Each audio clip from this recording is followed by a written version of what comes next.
It is good to be home. Any trip like that, mission trip or camp is the same way. The last day is so bittersweet because you just your coworkers, you develop a very close relationship. Hayner had it was kind of a 2-bedroom apartment, but really there were 2 small little bedrooms and another area that was kind of combined to be a living room / kitchen / dining area.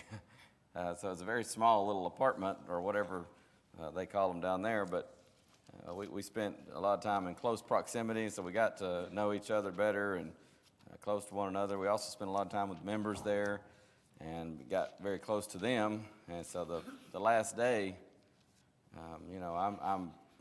I'm itching to get home and see my family, but I'm also very, very sad to leave those folks. So it's kind of that's the nature of a trip like that. You come home and it's like a mixture of excitement and depression all rolled into one. But had a great trip, and Lord willing, I'm going to talk more about it tonight. I was laughing or smiling as Brother Jake read the scripture reading. I'm just going to share this with you. We'll start off with a little bit of a laugh before we get into our text. When I was in preaching school, I can't ever hear this passage from 1 Timothy 4 without thinking of it. The verse 2 of chapter 4, 1 Timothy, says, speaking lies and hypocrisy, having their conscience seared with a hot iron. Now 2 Timothy 4:2 says, preach the word. Be instant in season, out of season, reprove, rebuke, exhort with all long-suffering and doctrine. And a buddy of mine, he was in preaching school one day speaking in chapel. And I mean, he was just fervent and passionate. And he says, we need more preaching like 1 Timothy 4:2. And so I had to go and give him a hard time about that after chapel was over. I said, we need more preaching like speaking lies and hypocrisy? And so every time I hear that verse, I can hear Bill just so excitedly saying, we need more preaching like 1 Timothy 4:2. We're in this morning in John chapter 11. Again, I know Bob's not in here right now, but y'all passed the message along to him, and I've told him myself that I'm very, very thankful for his filling in, Johnny and others as well, Scott, so many people that helped to cover while I was able to be in Costa Rica doing that great work, and I'm excited to tell more about it. I'm just gonna have to move on because I could talk about it all day, but we're gonna jump right into chapter 11. Bob said he covered all of chapter 10. Is that right? He said he was thinking he got it all. Okay, so let's just go right into chapter 11. We're going to, at the end of this chapter, I don't know if we'll get that far today. Hopefully we will, but that's a lot to cover. At the end of this chapter, or toward the end of this chapter, right at the very end, beginning with verse 54, we will begin the period that we refer to as the period of crisis. Right now, ever since chapter 7, we've been in the period of conflict. It really is going to reach sort of a fever pitch at chapter 11, verse 54. It'll go through 12:36, the beginning of that verse. And then you're going to have that period of conference, and then it'll end with the period of consummation, which is their murder of Jesus. Also in chapter 11, there is the last of the 7 signs. And I was reading this, preparing for class, and I don't know that we mentioned this in the introduction. Maybe we did. It's been a while back. But there are 7 major signs in John. These are not the only signs necessarily, but we could say in a very real sense there are some of the major ones. You have the changing of water into wine. We've talked about that. We use that word wine accommodatively. It would not have been intoxicating wine, but changing wine into grape juice. This shows Jesus' sovereignty over quality. It was the best. It was the best grape juice anybody had ever had, and they said so. So you see his power over quality. You go to chapter 4, you have healing the nobleman's son. Jesus' power over distance. You remember he didn't go to the nobleman's son. He just said he's healed. And the man gets home and he says, well, what time was he healed? And it was the same time that Jesus had said to him the day before, your son is healed. So he shows his power over distance. Healing the lame man. He'd been lame since birth, chapter 5. Shows his power over time. Even though this man had been lame from birth, Jesus is able to heal him in an instant. Feeding the 5,000 in chapter 6. This is a miracle over showing power or sovereignty over quantity. We saw quality in chapter 2. This is over quantity. He takes just a few pieces of bread, a few fish, and just multiply. It just keeps going. I guess we could have added that to our God's math class. Jesus was really fond of multiplication. So he just continues to multiply this bread and fish, and he feeds that multitude. Then in chapter 9, the healing of the man born blind, Jesus shows his power over misfortune, over suffering, trials, however you want to put that. And then here we come in chapter 11 to the raising of Lazarus from the dead. This is the seventh sign, and this is going to show, obviously, Jesus' power over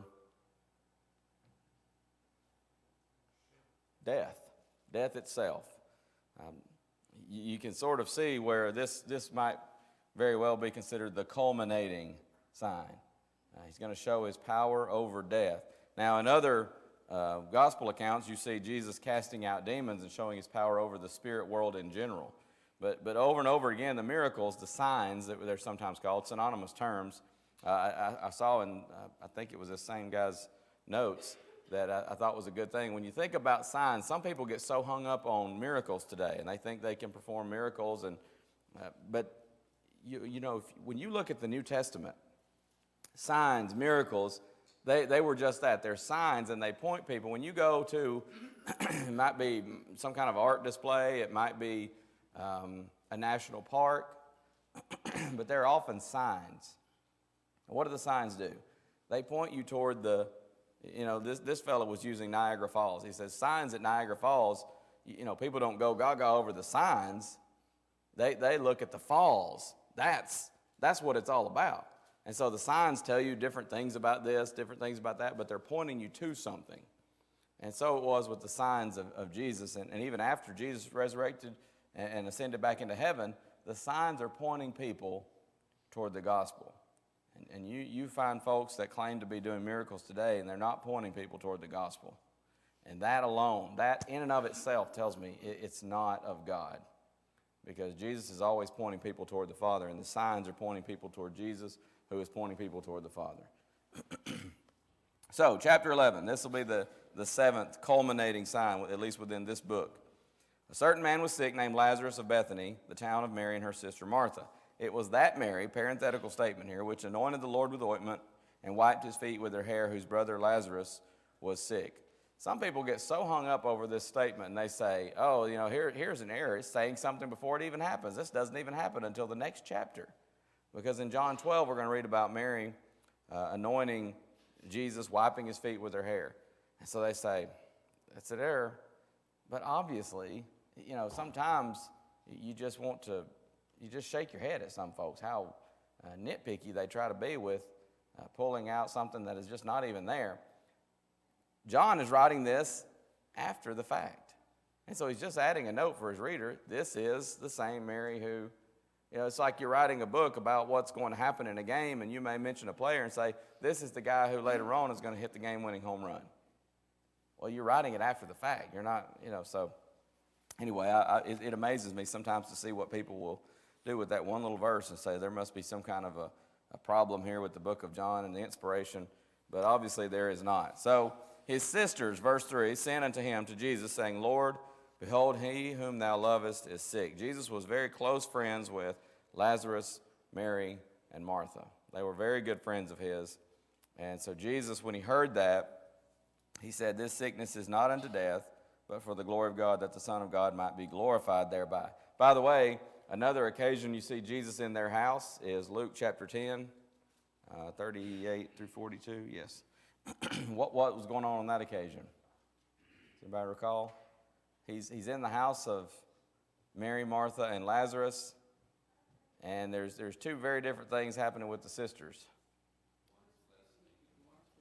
One's listening, and one is cumbered, as Jesus puts it, about much serving, and that would be Martha. And she's saying to Jesus, tell her to get up and help me. And Jesus says, one thing is needful. And so, we've heard lessons. I've preached on that passage before. The one thing is needful. There are things in this world that are not wrong in and of themselves, house cleaning and sports and things like that. But when they come before God, then we need to be reminded one thing is needful. So Jesus, this is not his first time to interact with Mary, Martha, and Lazarus.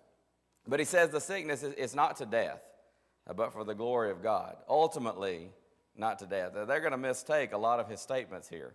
But what he's pointing out is that he is going to glorify the Father. And he's obviously stating ahead, they don't quite understand this yet, that he's going to raise him from the dead. Now, Jesus loved Martha and her sister and Lazarus. Again, his closeness with them. When he had heard, therefore, that he was sick, he abode 2 days still in the same place where he was. Well, sometimes people say, why would he stay when he knows Lazarus is sick and deathly sick?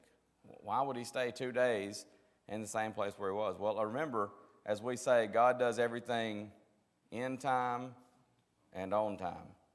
He knows what he's doing here. He's going to prove to them and to the world. This is another sign that's going to point people toward him and say, he is the Christ. There's no mistaking it. He can even take a man who's been 4 days in the tomb and call him forth and raise him from the dead. So he stays where he is. Then after that, he said to his disciples, let us go into Judea again. His disciples saying to him, Master, the Jews of late sought to stone thee, and goest thou thither again? It's sort of humorous. It's kind of sad, but a little bit humorous as well. Did you catch that? Jesus says, let us go into Judea again. Then the disciples say, the Jews, they want to kill you, and goest thou thither again. Jesus says us, they say, no, not us, you. And so they say, they want to kill you, and you are going to go there? And Jesus is saying, no, we're going. Now that's going to change in just a moment, as you'll see. You may remember, if you're familiar with the text, Jesus goes on, he answers verse 9, are there not 12 hours in the day? If any man walk in the day, he stumbleth not, because he seeth the light of this world. Again, there's that idea of Jesus being the light of the world. But if a man walk in the night, he stumbleth, because there is no light in him. These things said he, and after that he saith unto them, our friend Lazarus sleepeth, but I go that I may awake him out of sleep. Then his disciples said, Lord, if he sleep, he shall do well. Well, if he's resting, maybe that'll help him get better. They're not getting it again. Howbeit Jesus spake of his death, but they thought that he had spoken of taking rest and sleep. Then said Jesus unto them plainly, Lazarus is dead, and I am glad for your sakes that I was not there, to the intent you may believe. Nevertheless, let us go unto him. Well, he says it again, let us go unto him. He says, I'm glad I wasn't there for your sakes, because this is going to further drive home the fact, the undisputable fact, that he is the Christ. So he says, let us go to him. Then said Thomas, which is called Didymus, unto his fellow disciples, Didymus meaning what? Twin.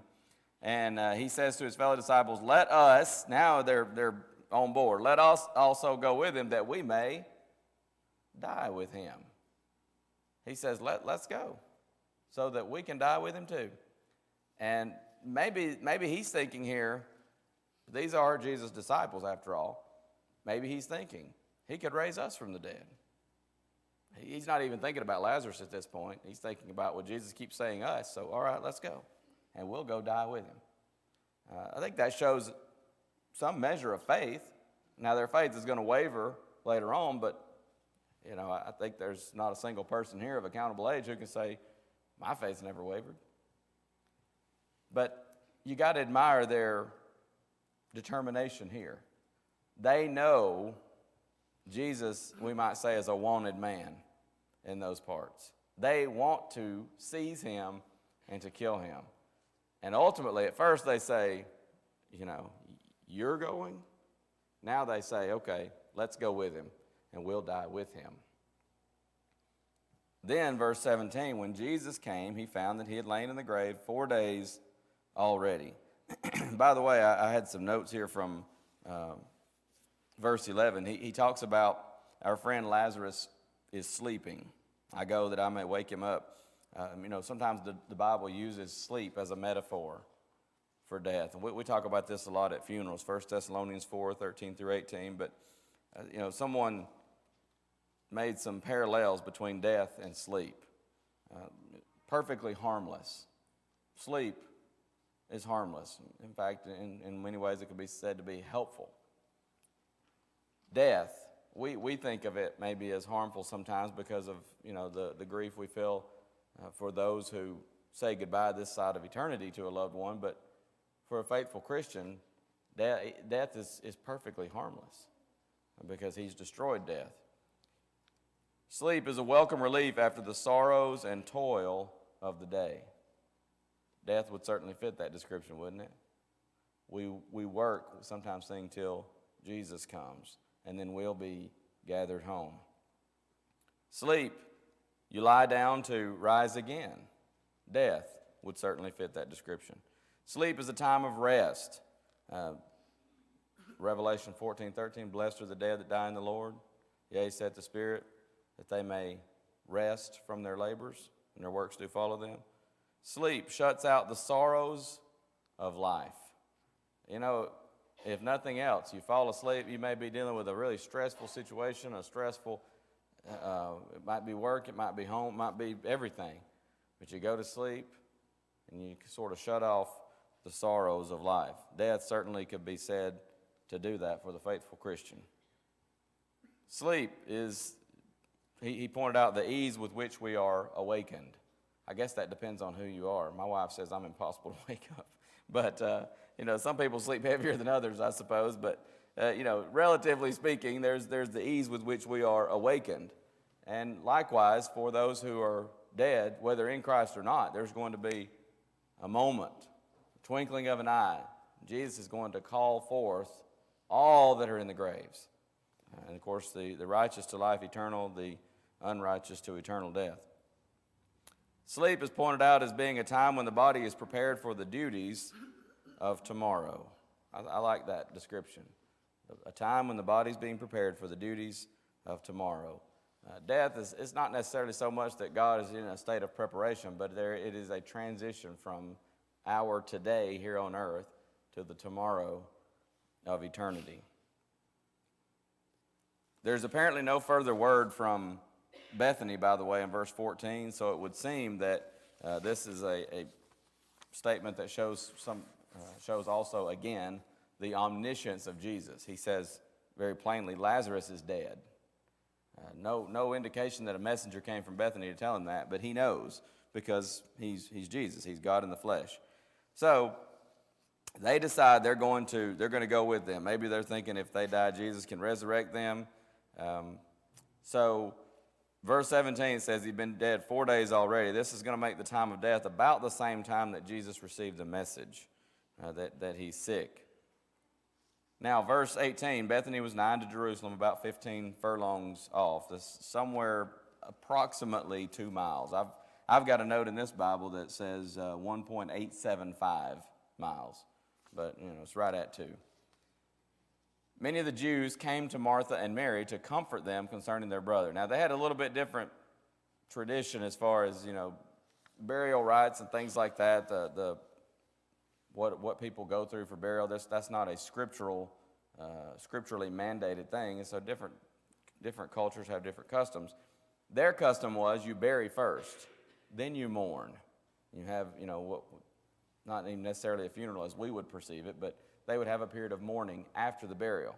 Now, not having the embalming methods and things like that obviously that makes sense. You can't just leave a body out for some period of time. And so they would bury the body, and then they would mourn later. So at this point, Lazarus, he's in the tomb. But the Jews came to Martha and Mary to comfort them concerning their brother. Then Martha, as soon as she heard Jesus was coming, went and met him, but Mary sat still in the house. Then said Martha unto Jesus, Lord, if thou hadst been here, my brother had not died. I read this statement, and I don't know. I'll be the first to tell you, I don't know that we can come down really firm on either position here. I wonder, is this just Martha sort of, I don't know what the word is I'm looking for, just, agonizing, or is she upset? She may be a little bit upset, kind of almost as if to say, why didn't you come sooner? You could have stopped this. And now he's gone. And yet, even then, she follows it right up in verse 21 by saying, Lord, if thou, or 22 rather, but I know that even now, whatsoever thou wilt ask of God, God will give it thee. I wish you'd come sooner. You could have stopped this. Now he's gone. But you know what? It's almost like she's saying, who knows? You ask God, he'll give it to you. I think probably the best explanation, in my opinion, and again, the Bible doesn't say for sure here, is that this is just a lady overcome with grief. And maybe she's sort of thinking out loud through this. I wish you'd come sooner. You could have stopped this, and yet maybe, who knows, maybe you could still stop this. Maybe there's still something you could do. The Father will listen to you. He'll do whatever you ask the Father, he'll give it to you. And so you see, I don't know that I could say here's a lady who's wavering in faith, because she says, whatever you ask the Father, he'll give it to you. Chad, even now we ask, why? Why did you let this happen? And in a tragedy, because of our grief and our just being distraught, we even question. And so it's not any different for her. Right, yeah, and I think that's a good point, is that, here we are 2,000 plus years removed, and we also, it's sort of like Martha is saying, why? Why didn't you come sooner? We could go through all the scenarios in our mind where if we had not done this, if we had done that, maybe this wouldn't happen. And ultimately, she comes down to whatever you ask the Father, he'll give it to you. Yes, sir? Why don't you even question it? Why is it just the fact that she's showing the confidence that if you hadn't been here, this wouldn't have occurred? Right. And that does show her faith right there. She knows if you were here, he wouldn't have died. And that does show that she knows Jesus has the power to heal. And then she even follows that up by saying, I know even now, whatever you ask of God, he will give it you. And so Jesus says to her, thy brother shall rise again. And here's an interesting statement. What happens a lot in the book of John that we've talked about before? Bremen folks, you ought to know this. Jesus makes a spiritual statement, but they take it very literally. Did you catch verse 23? It's the exact opposite right here. This is the exact opposite. He says, your brother will rise again. What's he talking about? And maybe he's ultimately looking to the resurrection. I don't know. But it seems to me he's talking about, I'm about to raise Lazarus from the dead. And she makes the spiritual application and says, and again, I think this shows us this is not a lady that we could just say, oh, look, she's wavering in her faith. She's lacking faith. Because she goes and says, I know he shall rise again in the resurrection at the last day. She makes the spiritual application. And it seems to me that it at least is a strong chance that he's talking about the physical right here. I'm going physically to raise Lazarus from the dead. So interesting how often that happens in the book of John, but here it's the exact opposite. And so Jesus says to her, verse 25, I am the resurrection and the life. He that believeth in me, though he were dead, yet shall he live. And whosoever liveth and believeth in me shall never die. Believest thou this? Now he is talking in a spiritual application, obviously looking toward that last day when all the dead shall rise. And whoever lives and believes in him will never die. And then he asks her, do you believe this? She says, yea, Lord.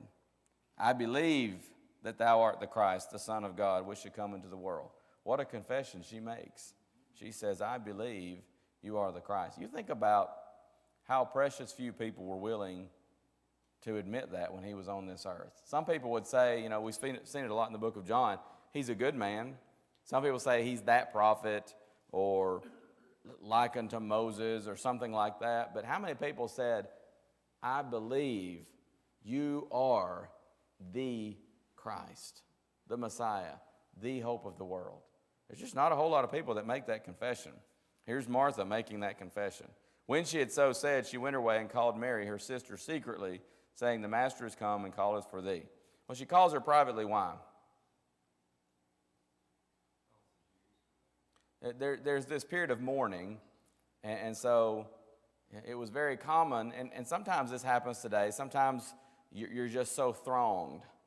And so a lot of times what will happen is, in fact, just about every funeral I've ever been a part of, at some point, you have, now we have funeral home directors, and they will say, we're going to ask everybody to leave, and we're going to give the family just a moment here. And a lot of times the preacher will have a prayer with the family. Sometimes you just want a smaller family moment. And so she doesn't want this crowd of the Jews, and many of whom are strangers. Any and everybody would come out in those days to mourn with someone. It was kind of a custom. Everybody came out to mourn. Maybe even people that you didn't even know that well, or sometimes didn't like that well. And so she calls her privately because she wants to have this moment with her and Jesus and her sister Mary secretly, privately, so they can talk. As soon as she heard that, Mary, she arose quickly and came unto him. Now Jesus was not yet come into the town, but was in that place where Martha met him. So she had met him about 2 miles out, and so now Mary comes. The Jews then, which were with her in the house, and comforted her when they saw Mary, that she rose up hastily and went out, followed her, saying, She goeth unto the grave to weep there. Well, that was the more traditional place of mourning. A lot of times they would go to the grave, and they would mourn. And we sometimes still do that to this day. If we have a loved one who is buried in a burial plot, then sometimes we'll go there, and it may be an anniversary of the death, and put flowers on the grave or something like that. Sometimes people still have customs like that to this day. But this was the more traditional place of mourning for the Jews. Then, when Mary was come where Jesus was and saw him, she fell down at his feet, saying unto him, sisters think alike, don't they? She says the exact same thing. If you'd been here, my brother wouldn't have died. And again, I think that shows faith. I don't think this is someone who's just faltering in their faith. When Jesus therefore saw her weeping, and the Jews also weeping which came with her, he groaned in the spirit and was troubled. This is an interesting statement at the end of verse 33. I don't know that we fully understand it. This word groaned, let me see if I can find it. I've got it in my notes here. It's been a long time since I had a Greek class, and I'm trying to pronounce it right. Ebrem aomai. And it means various meanings. As you know, a lot of these Greek words are very flexible in meaning, depending on context. But here's some of the definitions of this word. To have indignation on, or transitively, to blame. To sigh with chagrin, especially to sternly enjoin, straightly to charge, to groan, to murmur against. You think about those definitions and you think, Jesus groaned in the spirit. What does it mean? There are a lot of ideas put out about this by different commentators. I don't know that we can settle especially or specifically on an exact meaning, but going right with that is the word troubled, the last verse in the King James at least, tarasso. It means to stir or agitate, as in to roil water, or as it's translated here, to trouble. So it's the idea of water being churned up. It would seem here what is happening is Jesus is very moved in his spirit. He's troubled in the sense of that idea of water being churned. And again, this is, I don't know that you can say 100%, so I'll tell you this is my opinion. But having studied this and looked at different people's opinions, it seems to me that the groaning in the spirit, the idea of it's often a word that was used of horses, the snort of a horse as he's preparing to go into battle. And it would seem Jesus is about to go into battle here. With whom? Death. What does Paul say at the end of 1 Corinthians 15? The last enemy that shall be destroyed is death. And so maybe it's an indication that Jesus is preparing for battle with death itself. This is not some kind of physical battle as we might view it, but he's troubled. This is, it may just be that he has, one of the definitions was to sigh with chagrin or to murmur against, to have indignation on. It may just be his deep-seated hatred of death. We talk about Jesus, God is love, but there are some things God hates. We talked about that in Proverbs 6, 7 things God hates. But there are things God hates, and death is one of them. Death was never God's intention for mankind. It may just be that here he's, maybe it's preparing to go into battle. Maybe it's just his deep-seated hatred for death because it's caused by sin. Also, he's seeing his friends suffer. And yes, don't take away the human aspect of this. He is, it is one of the hardest things is to see someone you care about hurting. It's no fun to hurt yourself. But when you care so strongly about someone and you see them hurt, that is frustrating. And you wish you could just take that away. And maybe he knows that he's going to raise Lazarus, but there's coming a time when, guess what? Lazarus will die again. Death is the way of all the earth until the Lord returns. So it may just be some indignation toward death itself, but also the humanity of Jesus here. This was his friend. And now he sees his friends hurting. So where did we leave off? That was verse 33. Interesting thoughts there, though. I thought that was a neat word study, looking at that word groaned and troubled there. And he said, verse 34, where have you laid him? They said unto him, Lord, come and see. Then Jesus wept, verse 35. The humanity of Jesus. Maybe he's weeping because of the unbelief of some of the Jews here. Maybe he's weeping for Mary and Martha because they are hurting. Maybe he weeps because his friend died. There could be any number of reasons, and sermons have been preached just from that verse about why Jesus wept then and why he weeps now. Then said the Jews, behold how he loved him. Some of them said, could not this man which opened the eyes of the blind have caused that even this man should not have died? It's almost a questioning. Maybe it's just a genuine question. Maybe it's a cynical question. Like, oh, he's supposed to be the Messiah. I mean, he could open the eyes of a blind man, but he could not have stopped Lazarus from dying. It might be that they're questioning him, but it may just be a genuine question. Jesus, therefore, again, and this is why I tend to think there was some sarcasm or cynicism to that question. Jesus, therefore, again, groaning in himself. That's that same word. Groaning in himself cometh to the grave. It was a cave, and a stone lay upon it. And so he says, take away the stone. Martha says, by this time he stinketh, for he has been dead 4 days. They don't want to, she's saying, Lord, you don't want to roll away the stone. So there is some kind of question in her mind. She knows Jesus could have prevented the death, but what are you doing, Lord? If you take away the stone, it's going to smell terrible. It's been 4 days. Jesus reminds her, said I not unto thee that if thou wouldest believe, thou shouldest see the glory of God? Then they took away the stone from the place where the dead was laid, and Jesus lifted up his eyes and said, Father, I thank thee that thou hast heard me. And I knew that thou hearest me always, but because of the people which stand by, I said it, that they may believe that thou hast sent me. Some people have speculated, and again, I don't know that you can say one way or the other for sure, but it may be that he prayed this within himself. But to me, it seems like it would make more sense that he prayed it verbally, because he says, I know you hear me always, but because of the people which stand by, I said it, that they may believe that thou hast sent me. And when he had thus spoken, he cried with a loud voice, Lazarus, come forth. And as Brother Marshall Keeble used to say, it's a good thing he said Lazarus, because all the graves would have emptied. And there's coming a day when it won't be Lazarus, come forth.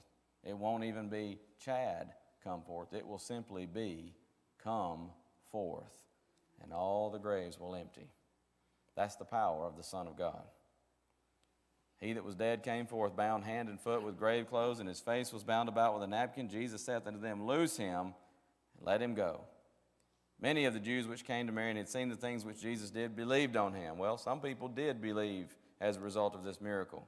But some of them went their ways to the Pharisees and told them what things Jesus had done. The Pharisees had their yes men, and they're going to run like we have children. You know what I'm talking about.